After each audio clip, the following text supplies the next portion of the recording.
ஆன்மீக உறவுகள் அனைவருக்கும் வணக்கம்.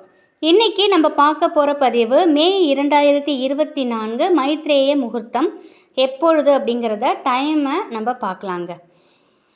நம்ம இந்த காலகட்டத்தில் கடனால் கஷ்டப்படுவோம் அப்படின்னு தெரிஞ்சு தான் அந்த காலத்திலேயே சித்தர்கள் உருவாக்கின மிக அற்புதமான கடனை அடைக்கக்கூடிய ஒரு நாள் மைத்ரேய முகூர்த்தம். இந்த மைத்ரேய முகூர்த்தத்தை பயன்படுத்தி நிறைய பேர் அவங்களுடைய கடன் பிரச்சனையிலேருந்து வெளிவந்திருக்காங்க. இது நிறைய பேருக்கு தெரிந்த ஒரு விஷயந்தான். கடனாக வாங்கின தொகையை இந்த குறிப்பிட்ட நேரத்தில் நம்ம திருப்பி கொடுக்கும் பொழுது அந்த கடன் பிரச்சனை சீக்கிரம் அடையுங்கிறது ஒரு நம்பிக்கை. இந்த மைத்ரேய முகூர்த்த நேரத்தை பயன்படுத்தி நம்மளும் கடன் பிரச்சனையிலேருந்து எப்படி வெளியில் வரலாம் அப்படிங்கிறத தான் இந்த பதிவில் பார்க்க போகிறோம். ஃபஸ்ட்டு நம்ம இந்த மே மாத மைத்ரேய முகூர்த்த டைமிங் பார்த்துடலாம். இந்த மே மாதம் மூணு தடவை வருது இந்த மைத்ரேய முகூர்த்தம். 6/5/2024 திங்கட்கிழமை காலை 7:30லேருந்து 8:30 மணி வரைக்கும் மைத்ரேய முகூர்த்தம் இருக்குது. அதே போல் அடுத்த நாள் 7/5/2024 செவ்வாய்க்கிழமை மதியம் 12:30லேருந்து 1:30 மணி வரைக்கும் இந்த மைத்ரேய முகூர்த்தம் இருக்குது. இப்போ செவ்வாய் ஓரையில் நம்ம கடனை அடைச்சிட்டோம் அப்படின்னாலே கொஞ்சம் கொஞ்சமாக நம்ம அடைக்க ஆரம்பித்தோம்னா வெகு விரைவிலேயே நம்மளோட கடன் பிரச்சனை தீரும். ஏன்னா கடனை அடைக்கக்கூடிய மிக சிறந்த வழியில் ஒரு வழின்னு பார்த்தாக்கா அது செவ்வாய்க்கிழமை செவ்வாய் ஓரை. அதுக்கு அடுத்தபடியாக பார்த்தா மைத்ரேய முகூர்த்தம். இந்த மாதிரி நம்ம சில சூட்சுமமான முறைகளில் நம்ம கடனை கொஞ்சம் கொஞ்சமாக திருப்பி கொடுக்கும் பொழுது நம்முடைய கடன் வெகு விரைவிலேயே மொத்தமாக அடைப்படக்கூடிய ஒரு வழியை நமக்கு கடவுள் காட்டி கொடுப்பாங்க. நம்ம ஒரு கடன் வாங்க போகிறோம் அப்படின்னா அதுக்கு கடன் வாங்கிறதுக்கும் ஒரு நேரம் இருக்குது. சில பேர் ஒரு தடவை கடன் வாங்கிட்டா அதை கண்டினியூஸாக அவங்க கடன் வாங்கிட்டே தான் இருப்பாங்க. அந்த கடன்லேருந்து அவங்க தப்பிக்கவே முடியாது. ஆனால் அந்த கடன் வாங்கக்கூடிய நேரத்தை நம்ம பார்த்துட்ருக்க முடியாது. நமக்கு ஏதோ ஒரு அர்ஜென்ட்டு, ஏதோ ஒரு இக்கட்டான சூழ்நிலையில் நம்ம கடனை வாங்கிடுறோம். அப்போ நம்மளால் அப்போல்லாம் நேரம் பார்த்து செய்ய முடியாது. ஆனால் நம்ம திருப்பி கொடுக்குறோம் இல்லையா, அந்த நேரம் சரியானதாக இருந்தால் நிச்சயமாக அந்த கடன் பிரச்சனையிலேருந்து நம்ம முற்றிலுமாக வெளியில் வரலாம். இப்போ மைத்ரேய முகூர்த்தம் உங்களுக்கு செவ்வாய்க்கிழமையில் இந்த மைத்ரேய முகூர்த்தம் வருது. இந்த செவ்வாய்க்கிழமையில் மதியானம் 1 to 2 செவ்வாய் ஓரை வரும். ஆனால் இந்த மைத்ரேய முகூர்த்த நேரம் 12லேருந்து 1:30 வரைக்குமே இருக்குது. இப்போது நீங்கள் இந்த கரெக்டான அந்த 1லேருந்து 1:30க்குள்ளே உள்ள டயத்தில் நீங்கள் கடனை திருப்பி கொடுக்கறதுக்கு பாருங்கள். மிக மிக அற்புதமான நாள் அந்த நாள். அடுத்தது பார்த்திங்கன்னா 23ஆம் தேதி மே 23ஆம் தேதி மாலை 6:30லேருந்து 7:30 வரைக்கும் இந்த மைத்ரேய முகூர்த்த நேரம் இருக்குது. இப்போ 23ஆம் தேதி பார்த்திங்கன்னா அன்றைய நாள் பௌர்ணமி திதியும் சேர்ந்து வர்றதுனால இது ரொம்ப ரொம்ப சிறப்பான ஒரு விஷயம். இந்த பௌர்ணமி திதியில் வரக்கூடிய இந்த மைத்ரேய முகூர்த்தம் மாலை 6:30லேருந்து 7:30க்குள்ளே உங்களோட கடனை திருப்பி கொடுக்கறதுக்கு பாருங்கள். இதுவும் இந்த மாதிரி நம்ம கரெக்டான இந்த டயத்தில் நம்ம திருப்பி கொடுக்கும் பொழுது நம்ம வெகு விரைவிலே கடனையும் அடைச்சிடலாம். திருப்பி கடன் வாங்காத ஒரு சூழ்நிலையும் நமக்கு உருவாகும். இந்த மைத்ரேய முகூர்த்த நேரத்தில் நீங்கள் வாங்கின கடனை திருப்பி கொடுக்கும் பொழுது கடன் சீக்கிரம் அடையும். இப்போ உதாரணத்துக்கு ஒரு 2 லட்ச ரூபா நீங்கள் கடன் வாங்கியிருக்கீங்க, உங்களுக்கு கடன் இருக்குது. இப்போ அந்த கடனை நீங்கள் சீக்கிரமாக அடைக்கணும்னு நீங்கள் நினைக்கிறீங்க அப்படின்னா நீங்கள் என்ன செய்யுங்க, இந்த மைத்ரேய முகூர்த்த நேரத்தில் கடன் தொகை 2 லட்சத்திலிருந்து ஒரு 2000 ரூபாய் நீங்கள் திருப்பி கொடுத்தா போதுங்க. அந்த 2 லட்சம் ரூபாய் கடன் சீக்கிரமாகவே அடையும். அதுதான் இந்த நேரத்தோட சூட்சமமான ஒரு வழி. இப்போ 2 லட்சம் ரூபாய் கடன் தொகைக்கு 2000 ரூபா கொடுத்தா கடன் கொடுத்தவங்க வாங்கிப்பாங்களா? சில பேர் வாங்கிப்பாங்க, ஆனால் சில பேர் வாங்க மாட்டாங்க. அப்படி வாங்காத பட்சத்தில் நீங்கள் என்ன செய்யுங்க, ஒரு வெள்ளை கவர் எடுத்துக்கோங்க. ஆஃபீஸ் கவராக இருக்கலாம், இல்லை மொய் கவராக இருக்கலாம். ஒரு வெள்ளை கவர், ஒரு கவர் எடுத்துக்கோங்க. அந்த கவரில் நீங்கள் யார்கிட்ட கடன் வாங்கியிருக்கீங்களோ அவங்களுடைய பெயரை நீங்கள் மேலே எழுதுங்க. நீங்கள் எத்தனை பேர்கிட்ட கடன் வாங்கியிருக்கீங்களோ, ஒரு உதாரணத்துக்கு ஒரு 3 பேர்கிட்ட கடன் வாங்கியிருக்கீங்கனாக்கா 3 கவர்லையும் மேலே அவங்களுடைய பெயரை நீங்கள் எழுதணும். அதே எழுதிட்டு இப்போது பேங்கில் கூட நீங்கள் ஜுவல் லோன் வச்சுருப்பீங்க.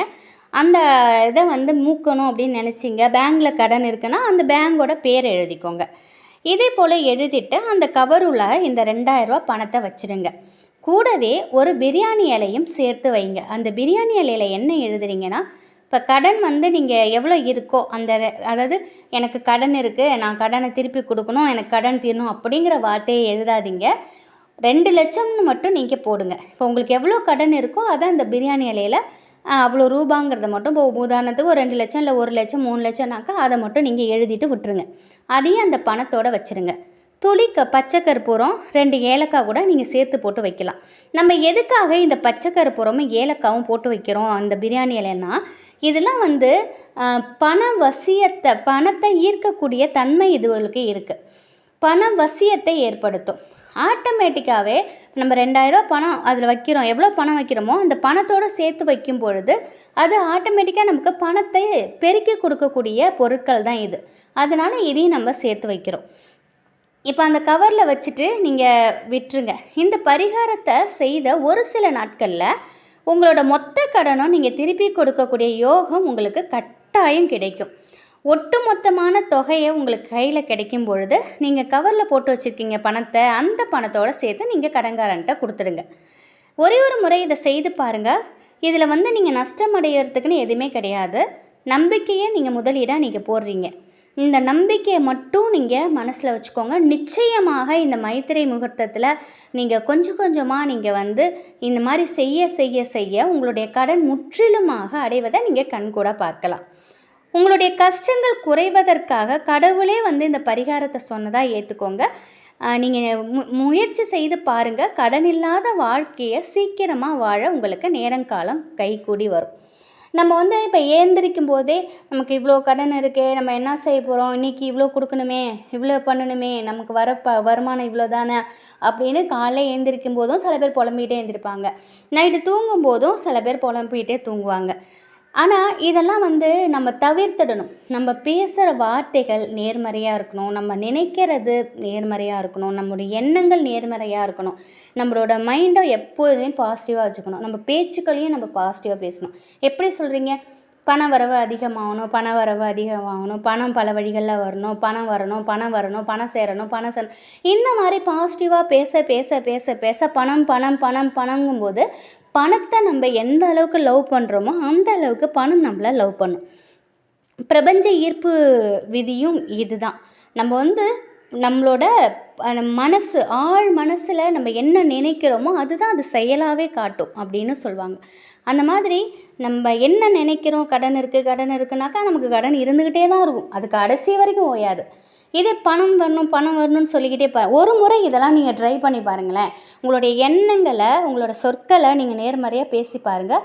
நிச்சயமாக உங்களுடைய வாழ்க்கையில் மிகப்பெரிய ஒரு வெற்றியாளராக நீங்கள் வருவீங்க, மிகப்பெரிய செல்வந்தராக நீங்கள் வருவீங்க. நமக்கு வந்து என்ன தான் வந்து நம்ம கடன் வாங்கி நம்மளோட ஆடம்பரமாக நம்ம வாழ்க்கையை நடத்தினாலும் அது வந்து எந்த நேரம் வந்து கடன்காரன் வந்து கூப்பிடுவானோ, எந்த நேரம் வந்து பணத்தை கேட்பானோ, எந்த நேரம் எதை பேசுவானோ அந்த மாதிரி பயத்திலே தான் நம்ம இருப்போம். ஆனால் கடன் இல்லாத ஒரு வாழ்க்கையை வாழ்ந்துக்கிட்டு கஞ்சை குடித்தா கூட நம்ம வாழ்க்கை சொர்க்கமாக இருக்கும். நம்ம சொர்க்கத்தில் வாழ்கிற மாதிரி ஒரு எண்ணம் நமக்கு இருக்கும்.